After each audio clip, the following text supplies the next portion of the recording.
Hi there guys, Bushcraft Viking here. Now, I'm going to be showing you guys a quick and dirty rundown of how I sharpen my hatchet and also my knives.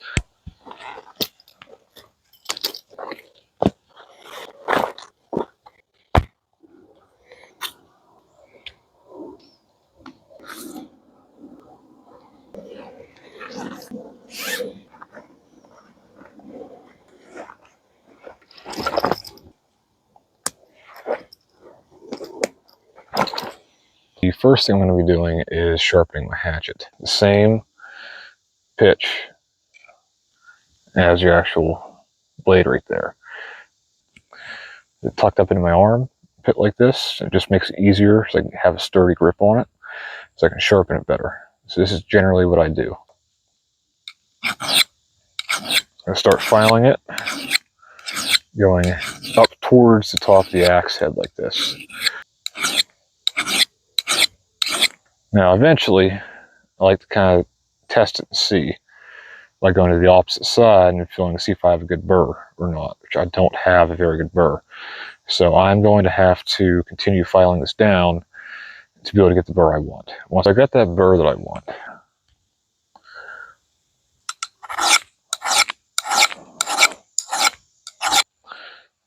okay, so now what I got is a decent burr on this side of the axe head. So I'm going to repeat the exact same process. Right now, I'm only going to go about 4 or 5 passes on this side of the hatchet. Then I'm going to swap over to this side and do about 3 passes on this side. And then go back, do 2, do 1, do 1 more. That's how I'm going to do it.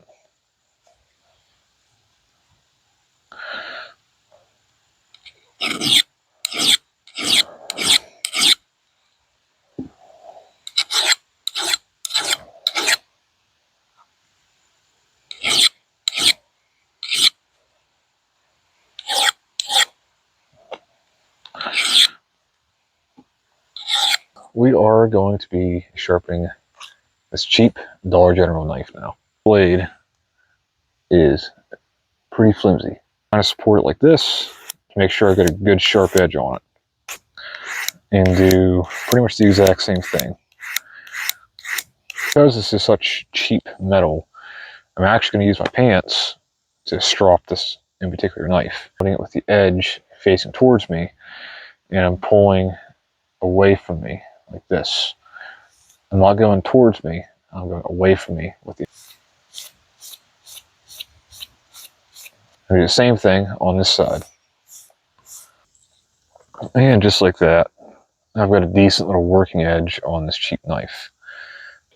Now there is one other thing I'm planning on doing in this video, and I will be attempting to possibly make a bow out here using a hatchet we just sharpened. I've also got my silky pocket boil on me, and also this guy here. So what I have right here, this is a good little maple tree. It's partially dead, and this tree's dying, so I am going to be getting in here and cutting this tree down to attempt to make a simple little bow for you guys.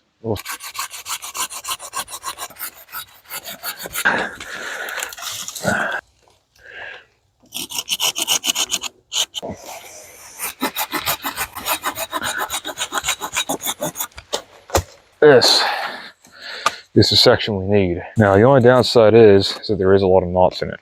This guy is all I need to get a bow started. Okay, so the first deal of business. Here is going to be getting rid of this split end down here. What I will be doing now is using my hatchet to actually get this guy thinned down.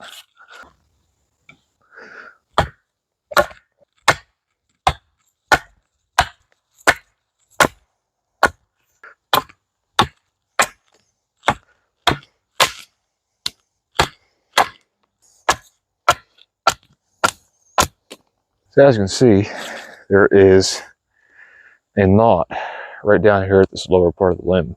So it's the only issue I have with working with wood like maple or oak. So Right about here is about where I'm going to want my handle. Just doing a rough little cut here on the bark just to mark it.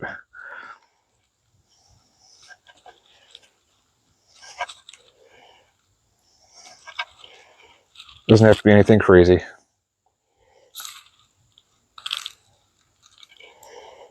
But I am trying to keep this all in line with the actual bow shape I'm trying to go with here.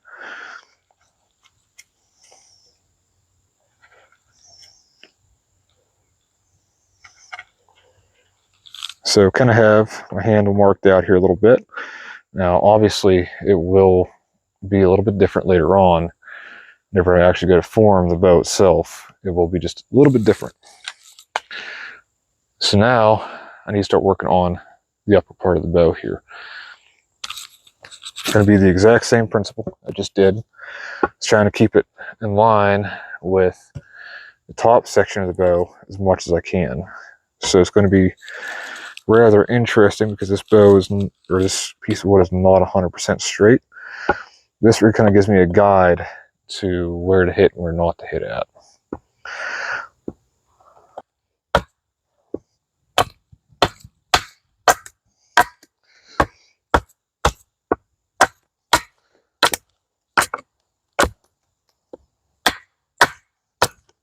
I still have a lot of material to take off yet, but hopefully I can get this done within a decent amount of time. This may take me a couple hours, we'll see.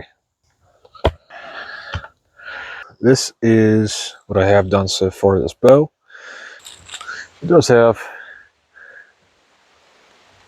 some bend in it, so all those thick spots are where I need to shave down some material.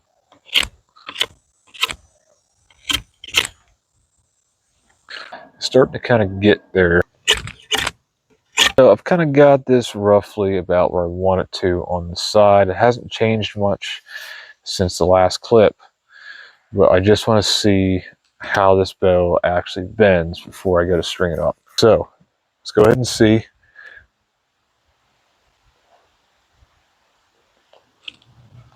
So that's already bending pretty well. It's got some decent flex to it.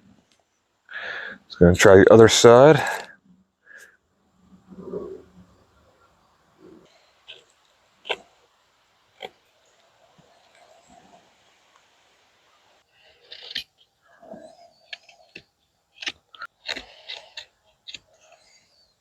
Okay, here is one side. The bowstring is going to go is right around here.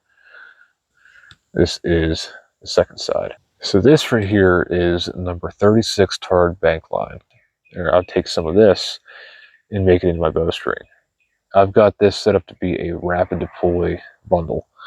All I have to do is grab this little tail right here and pull it. There we go. What I like to do is just create a simple slip knot out of the bank line with a stopper knot for one end. So this is a slip knot. I'm going to take this end right here and just simply make what's known as a stopper knot. Now the stopper knot is going to kind of help to stop this guy from coming undone once I actually put this on the bow. This slip knot is going to go around this and tighten that down. What I've done is I actually put the stopper knot just a little bit further away on this foot right here. I'm going to take this one, put it over like that, and I'm going to bend it.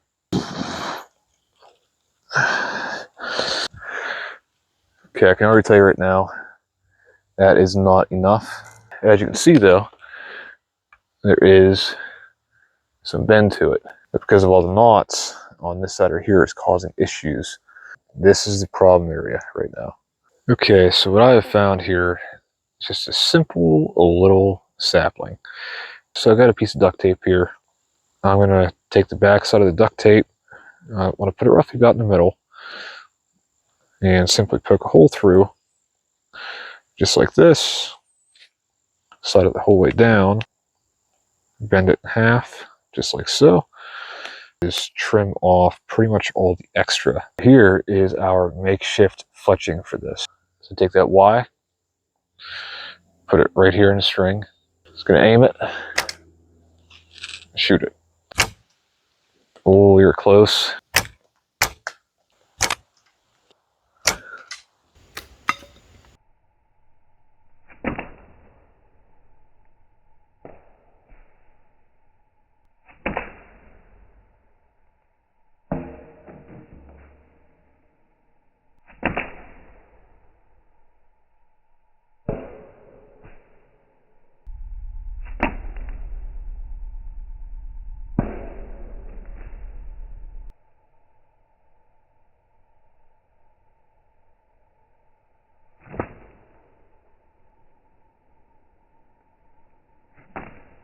Something that I do have an idea for is a series. And that series is going to be to actually redo my flint knapping shack that I got.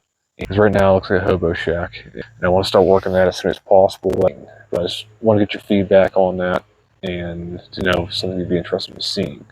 That's something that's going to take a long time to actually be able to complete. It may take me a month, or it could take me a year to complete the task I want to complete here.